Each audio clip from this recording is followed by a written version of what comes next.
kuimpeach mtu kwa sababu pale kuna hela yenye inasukuma. Mbona tunapata watu wanajaa?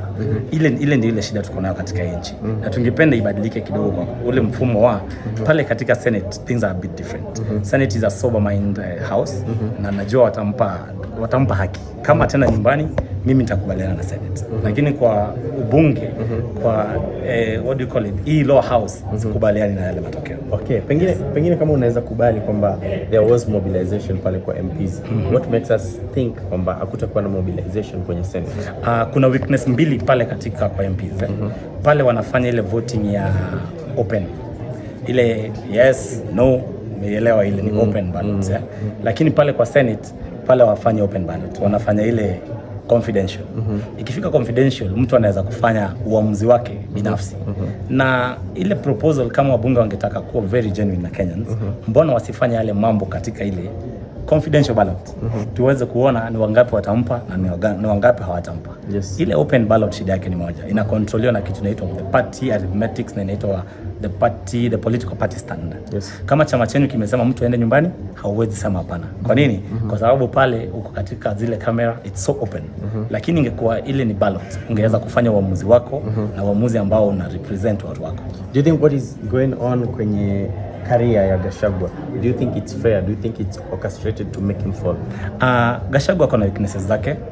Pale alisemewa charges 11. Na ile voting penye tu sikuweza kuielewa, mbona hawangevotia kila charge kisha wafanye ile wazihesabu wazibalance, alafu tuone kama atenda nyumbani. Wale walizijumuisha zote wakasema ni yes ama ni no. Katika zile charges 11, I am very sure kama 3 hazikuwa za kikweli. 8 zilikuwa za kikweli. Yeye ni mtu wa kupenda mlima na mambo yale, lakini yale mambo yamepitwa pia na wakati. Siasa yake anayocheza pia imepitwa na wakati. Muda huu ni wakati wa kuleta vijana wote, kuleta Wakenya wote pamoja. Lakini kuna njia nyingi za kufanya deputy president aache kucheza ile siasa. Number 1, kuna kitu inaitwa Political Parties Correction Committee. Ile committee inakuadhibu, inakuambia mambo unafanya kuongelelea na inakupa warning. Lakini ule mzee akupitia ile process. Na bahati yake mbaya ni kwa sababu nitasema tu hana chama. Alienda kivyake, alicheza kivyake. Jana alikuwa anasema alimwamini the president kwa sababu the president ni Mkristo. Hapo sikuelewa kidogo kwa sababu siasa haina Ukristo. If it is politics, tunacheza politics. Agreement lazima ikuwe imeandikwa na ikuwe watu wamejadiliana. Kweli. And just a quick one. Yes. What do you think is next for Gachagua after the impeachment motion? Kulingana na wewe, maoni yako ni gani after the impeachment motion? The problem is, according to how it is right now, Gachagua will go home. And the problem with the current constitution, if Gachagua goes home, he will not be eligible to vie again. So that is one of the problems that will be there. But politicians never die. So every time they rise and look for a way.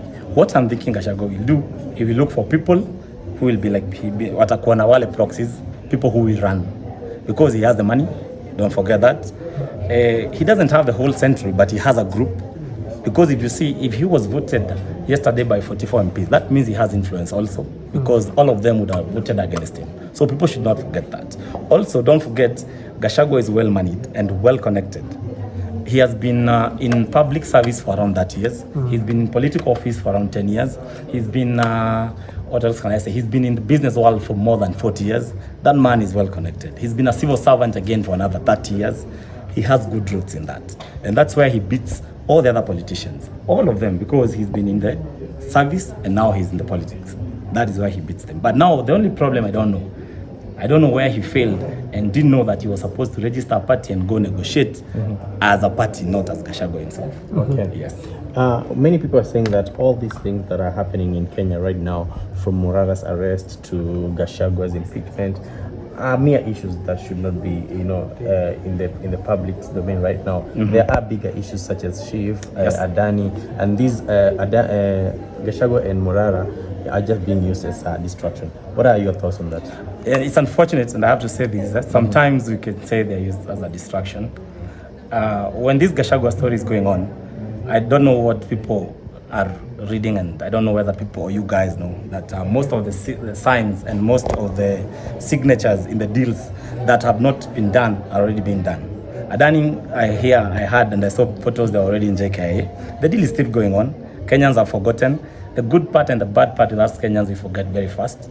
As long as we eat, we forget. As long as we wake up in the morning, we forget. So right now we're on Gachagwa's issue. Everyone is talking about it. But people are not talking about HELB. People are not talking about Adani. People are not talking about KPA. People are not talking about agriculture. In fact, we're having a new bill that will in the horticulture. It's called the horticulture bill. Farmers will be charged 5,000, and then they will be limited to grow some crops. People are not talking about that. People are not talking about the youth that are going abroad each and every day. The deaths that we are having in Asia, that is in Pakistan, because we have Kenyans there. We have Kenyans in the other side. We have Kenyans in Ukraine. We have Kenyans everywhere.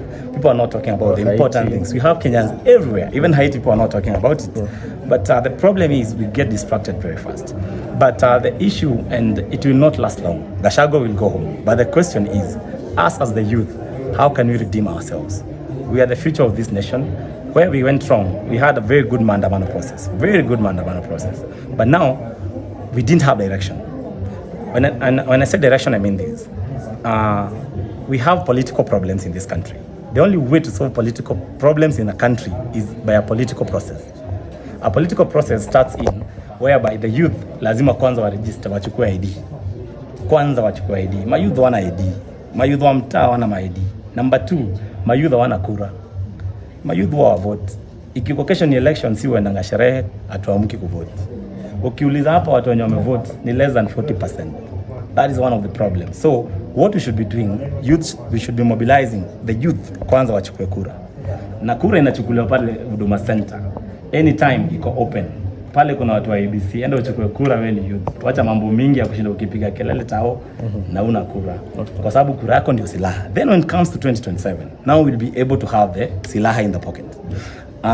Forming a political party for the youth, it is next to impossible. That one I'll always say that. Because of a political process needs funds, a political process needs a lot of direction, and we'll need guidance.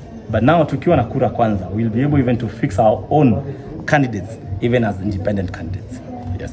Are you also eyeing for the senatorial seat come 2027? Right now, I am very sure I'll be eyeing again for the 2027 seat in Nairobi. Mm-hmm. I'll start my campaigns and empowerment programs next year. Mm-hmm. We have a few programs that we are bringing down. We need to understand and we need to help the youths that are in this country. First, we have a problem. We have 3 problems that are affecting the youth.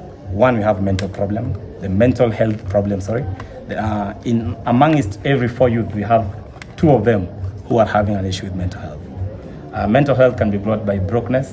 It can be brought by love, that is relationships. It can be brought by trauma from parents, or it's called past trauma. Those are the things that we should be dealing with. Kwanza watu wakuwe sober. Wacha watu wache kukaa autopilot full time. Ndio kwanza tuelewe penye tunaenda kwa safari. So me, I'll be eyeing for the safe seat. And I would like to tell more youth to come up. Vie for these seats. They are free. Si pesa mob. Anza tu mapema. Tafuta mchango kidogo, tutakusaidia penye tutaweza. And then also, I would like to tell the youth also, try to start businesses. Try to start startups. Because employment will not take you everywhere. Before ufike pale juu ndio upate do ya maana, utakuwa ushafika 40, 50. Watu wajue waanze kupiga biz online. Those are the places that you should be concentrating on. Mm-hmm. Yeah. And just a quick one. Mm-hmm. Umesema kwamba the youths need to go and take their votes or vote.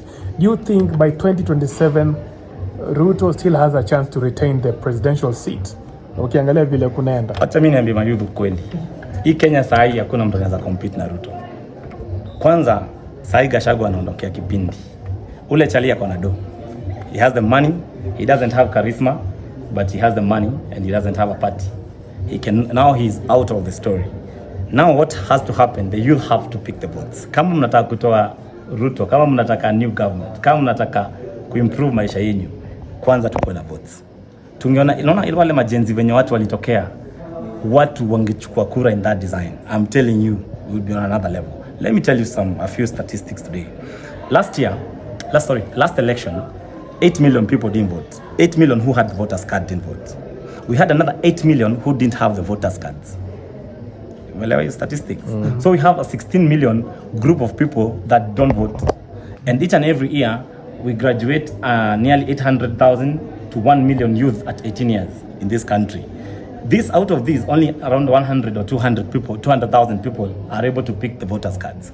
That is the problem that we are having. Tusidanganyane, we are the weak link as the youth and we should improve on that. Because hii maisha ni yetu. Leo ukilala njaa, ati sijui unainama lunch ipite.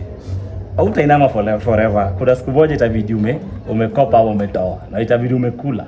It's high time tujue tunapigania maisha yetu, unapigania maisha ya mtoto wako, unapigania maisha ya watoto wako. Yes. Thank you so much. Anytime. Okay.